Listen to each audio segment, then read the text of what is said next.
Hi guys. So I want to just kind of summarize what the main takeaways are from friction. So I'll share these slides. There's two kinds of friction: static and kinetic.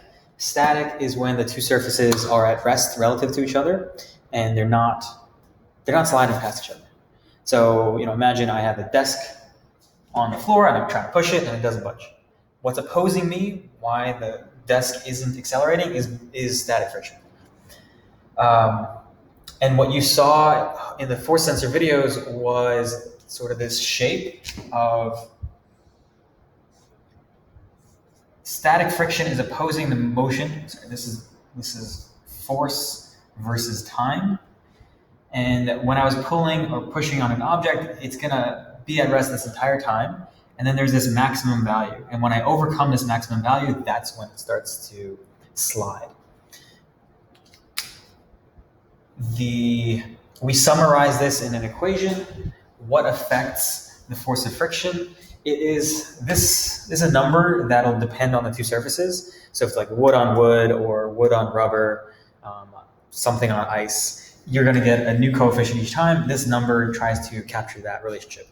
And then there's also just the normal force. The absolute value signs here are meant to imply that it's the magnitude of the normal force, not really the direction. So, normal force is in the up-down direction, but friction is in the left-right direction. So it's the magnitudes that are linked, not the directions. And this less than or equal to sign, it's from the shape. Friction can oppose motion up until some maximum value, and if you just plug in this coefficient, let's say it's 0.5 times the normal force, you're going to get that maximum value. But you have to remember that if it's not moving, if there's no apparent motion, then friction could be opposing it with a less. If I push on the desk with 10 newtons and it doesn't move, friction's opposing me with 10. If I push with 20 and it still doesn't move, friction opposes me with 20.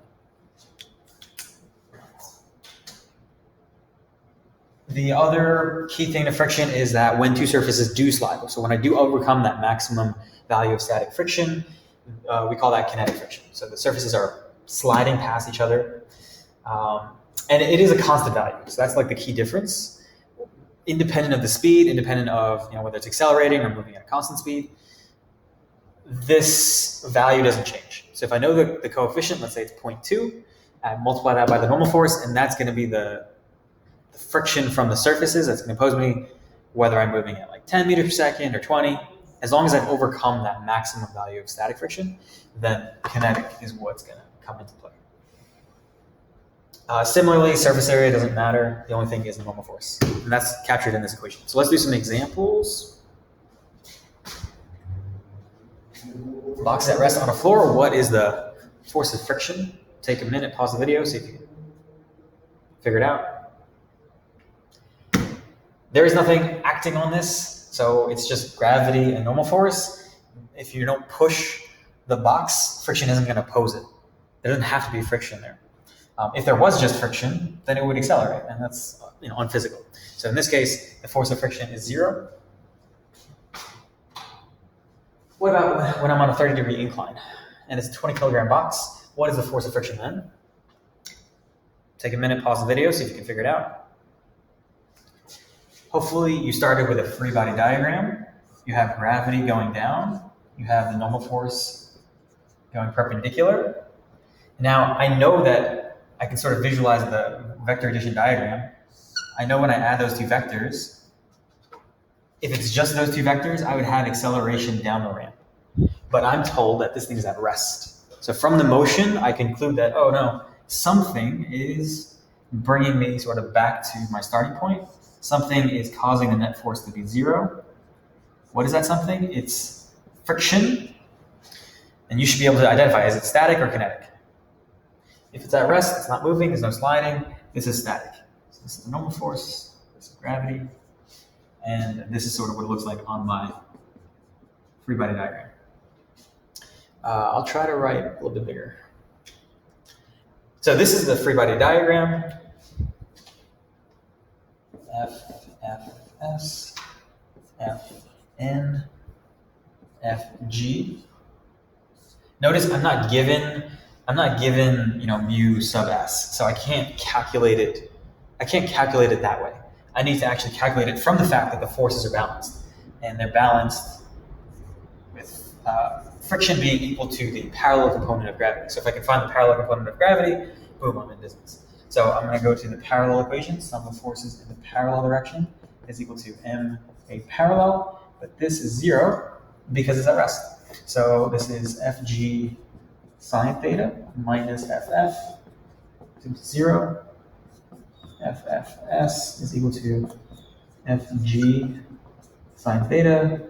So that's 20 kilograms times, I'm going to use 10 newtons per kilogram, times a sine of 30.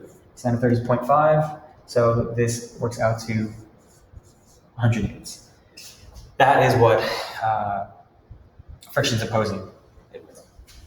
I can actually calculate what the minimum value of the static coefficient of friction has to be, but I don't know actually what the value is. The maximum value might go up to 1,000. It might be just like a whole lot of friction here. We don't know. But we can calculate what the value is at this particular setup. Okay. And I think I have one more example for you. Okay, 20 kilogram box, no incline.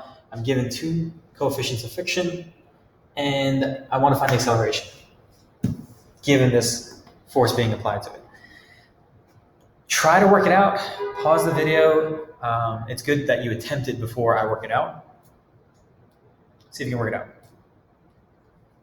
Okay, so where you should start, always with a free body diagram.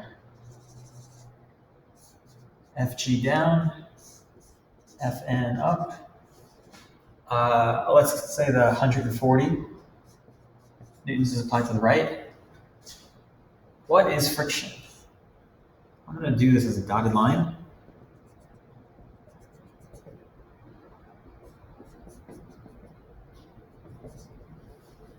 Hopefully, if you get to this point, you see that you don't know what the value of friction is. So you need to first figure that out. And something that's always helpful to do is to first calculate whether, what the maximum value of static is,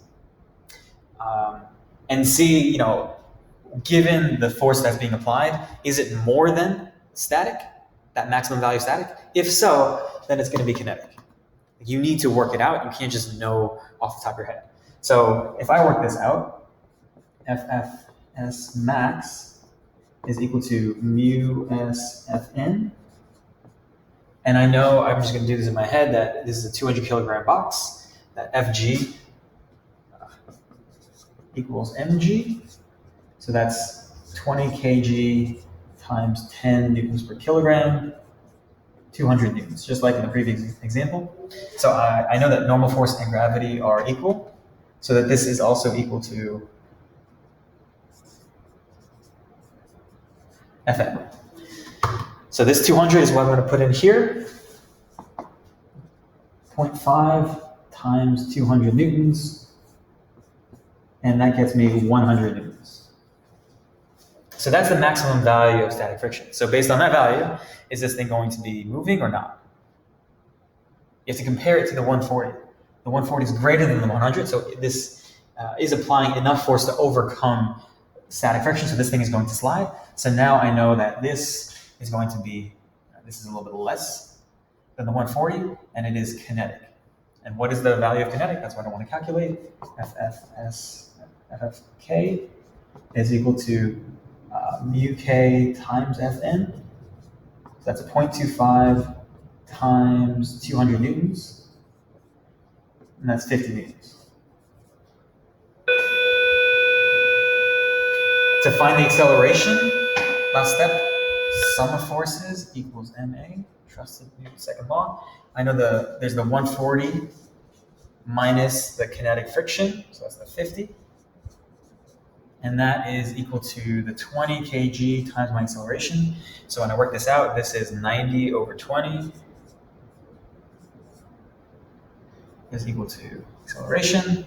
And so that is equal to 4.5.